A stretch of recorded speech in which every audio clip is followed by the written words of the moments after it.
Hey now, Brawlers, it's time for another Board Game Brawl review with Nick Minahan, sponsored by BoardGameBliss.com. Hey people, today we're going to take a look at Clank from Renegade Game Studios.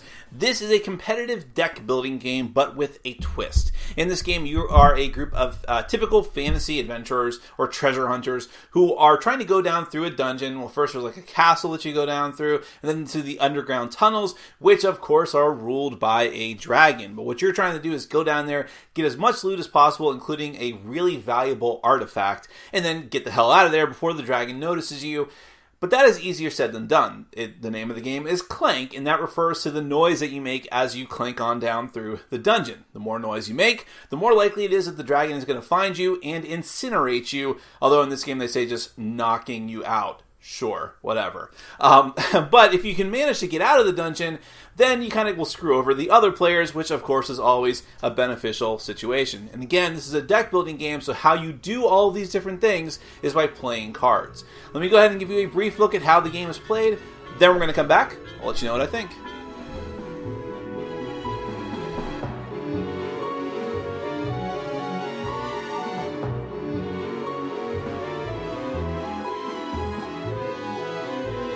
Clank is a competitive game for 2 to 4 players.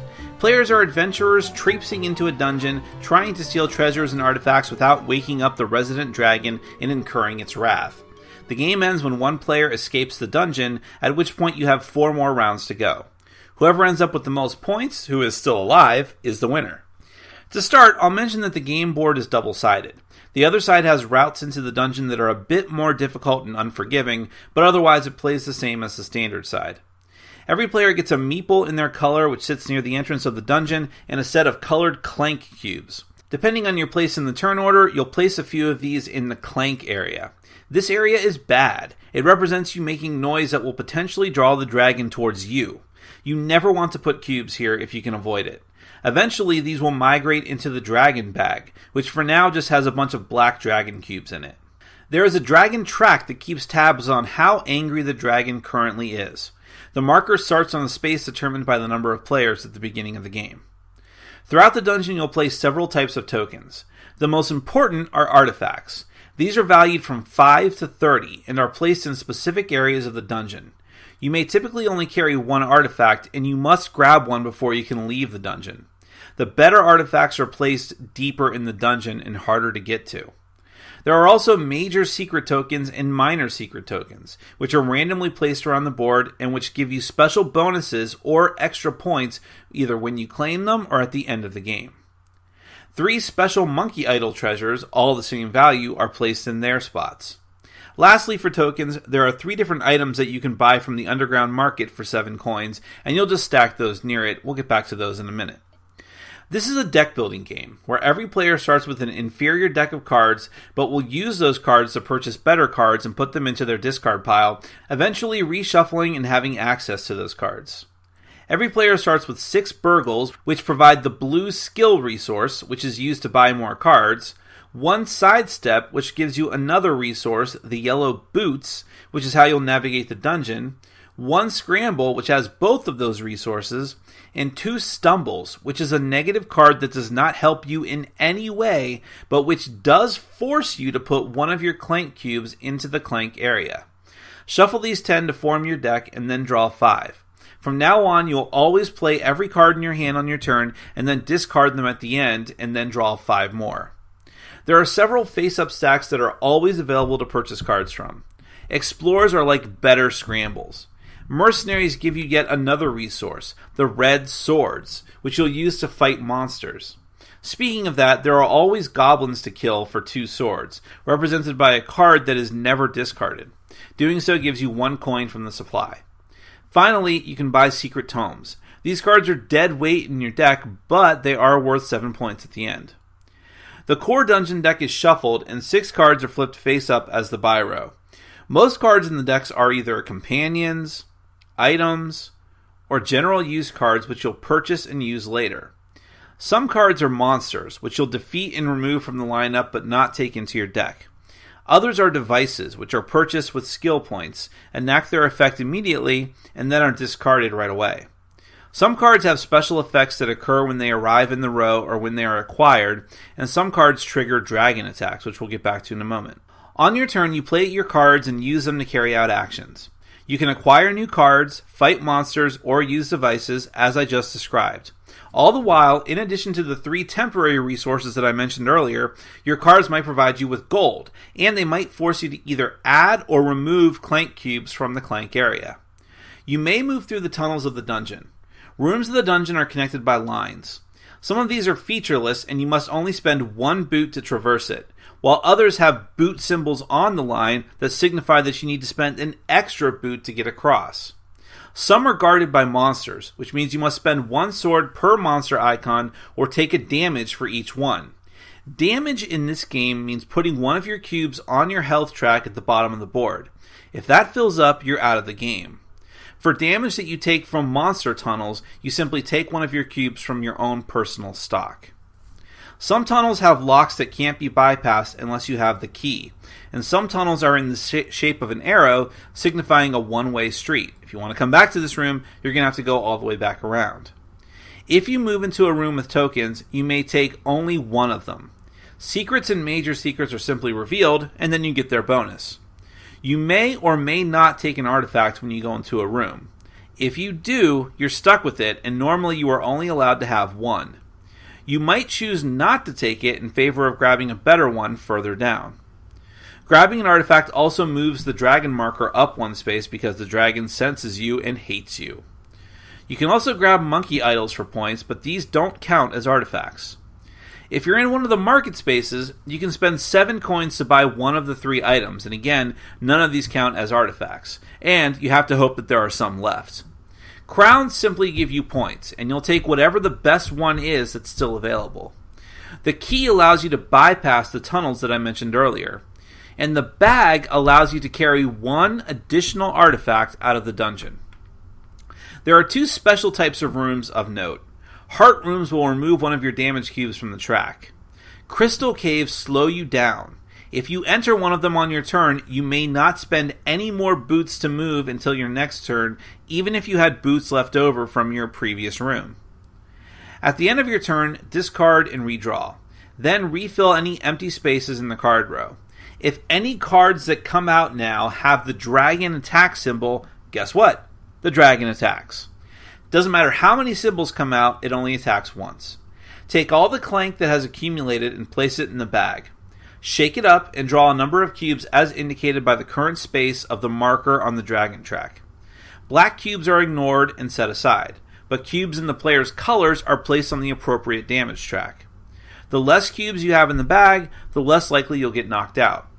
Being knocked out while you're still in the depths, the area below the castle, or above ground when you don't have an artifact are the worst case scenarios, as it means instant elimination. Being knocked out above ground isn't so bad if you have an artifact, as the townsfolk will rescue you and your points will still be counted. I guess they only care about artifacts. However, if this happens, you will not get your bonus 20-point marker. In order to get that, you need to leave the dungeon on your own by getting your meeple all the way back up to the top where you started. Now, the first player to do this actually puts their meeple up on the top track of the board in the first space. Then, on that player's next turn, he moves the meeple over to the right once, and then again on subsequent turns. Each of these moves triggers a dragon attack, with additional cubes being drawn as indicated. When the meeple lands on the 5th and last space, 4 turns after he left the dungeon, the dragon instantly knocks out everyone still in the dungeon, above or below ground. Any player that survived the attack counts up their points between artifacts, coins, other tokens, and cards that have point values. Whoever has the most points at this point is the winner.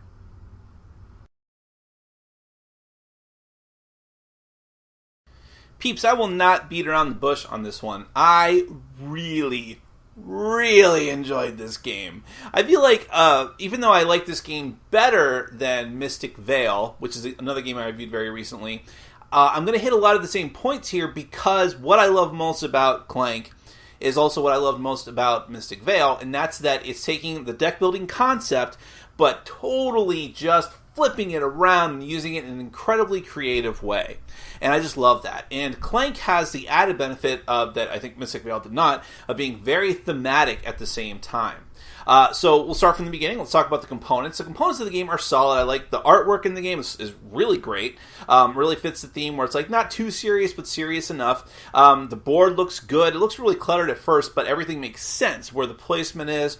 Everything from the dragon track, the health track, to the tunnels and how everything interconnects. I like that you have the option of the second board. I've played on them both. It's not a huge difference either way. It's a little more unforgiving on the other side, but same game, essentially. You have the wraparound on the board is also interesting as well because it's very easy to forget about that. Where, in fact, I think I even forgot to mention it in the overview, but you can move from one side of the board to not one side of the board, but kind of risk style, go from one edge to one edge. But it makes sense and is very clear. The only thing I would complain, I don't like meeples and cubes, so I wish there was something a little more creative there, but that's a minor complaint. I would complain about the card quality. I already noticed after a few plays that the edges of the cards are starting to get white and are those like whitening, and I can see smudges and fingerprints. But it's not like people are eating or anything. It's just like normal fingerprints, which is kind of the sign of lower card quality. So even though I don't like to sleeve my games, I plan on keeping this game, and so I'll probably end up sleeving it, to the exception of a lot of other games because it is pretty bad quality cards. But that's the only really major complaint that I have. Thematically, the game works very, very well. I mean, you're going down through a dungeon, you're trying to avoid this dragon, you have to spend cards in order to defeat monsters. This is all kind of basic stuff, but it just comes together very well here thematically, because going from room to room, finding these artifacts, the different companions that you have who have very thematic abilities, like the gem collector who gives you discounts on the gems, and okay, it seems very simple stuff, but all of it together just works very well. And the whole, of course, crux of the game, making noise and attracting the dragon to you. The more noise you make, the more likely it is that it's going to come for you next. That just makes total sense in the game, and it just works. It works very well, in fact. So the theme here is very solid, and again, married together with the good artwork in the game and the whole presentation, it's a solid hit as far as the theme goes. Now, on to the gameplay, and there's a lot to enjoy here. So first off, it has, the deck building here is like typical, what I would call Ascension or DC Comics, actually closer to DC Comics deck building than Ascension, because the lineup doesn't fill up until the end of your turn. So that's all very basic stuff. You have this cards that you can always purchase. You do have 3 types of resources in this game, however, so actually in that regard it's somewhere between Ascension and DC. Because you have to worry about skills to buy cards, but at a certain point you don't care about that too much unless that's your play style. And then you have to worry about movement. Movement is always important because you need to rush down through the dungeon, and there's always spaces that require extra movement. You might get screwed and end up in a crystal cavern, in which case you've lost some time, so now you have to make up that time by drawing a lot of movement next turn. And you, of course, are going to want to fight monsters at some point. Now that's actually probably the least useful of the 3 resources, because theoretically, and I've seen this happen, you don't need to fight monsters in the lineup for sure. You don't need to fight the goblin that's always there, like the cultist. And you don't need to even worry necessarily about the monster paths. You can either avoid them or take the hits and hope that the dragon doesn't make up the difference and kill you or knock you out. But I still like that there's that option. And that is really the whole point here, is that you have a lot of different methods to get points in this game. Of course, there's the obvious one of getting the artifact, but if you just rush down and grab an artifact and then leave, you're probably going to lose, because it isn't too difficult for the other players to say, oh, you're leaving? Well, I'm going to leave too. And yeah, it's possible to screw a player who is really deep down in the dungeon and just has really bad luck in draws. But if you leave too early, chances are the other players are going to be able to leave right after you as well.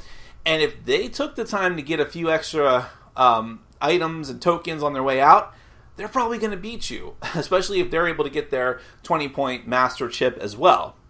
So you have to make some difficult decisions as to how deep you want to go down, just what artifacts you're willing to settle for. I saw in one game that we played, someone immediately went for the market, took the artifact that was there, which is not a very good artifact, but then also bought the bag And by buying the bag, he was able to grab another artifact before he headed back out. Another not great artifact, but the two of them together, plus the few ancillary points he grabbed from cards that he purchased, like the Secret Tome, along with some of like he didn't have the Monkey Idol, but stuff like that. The Dragon Egg, for instance. By having all of this stuff, he was able to pull out a win.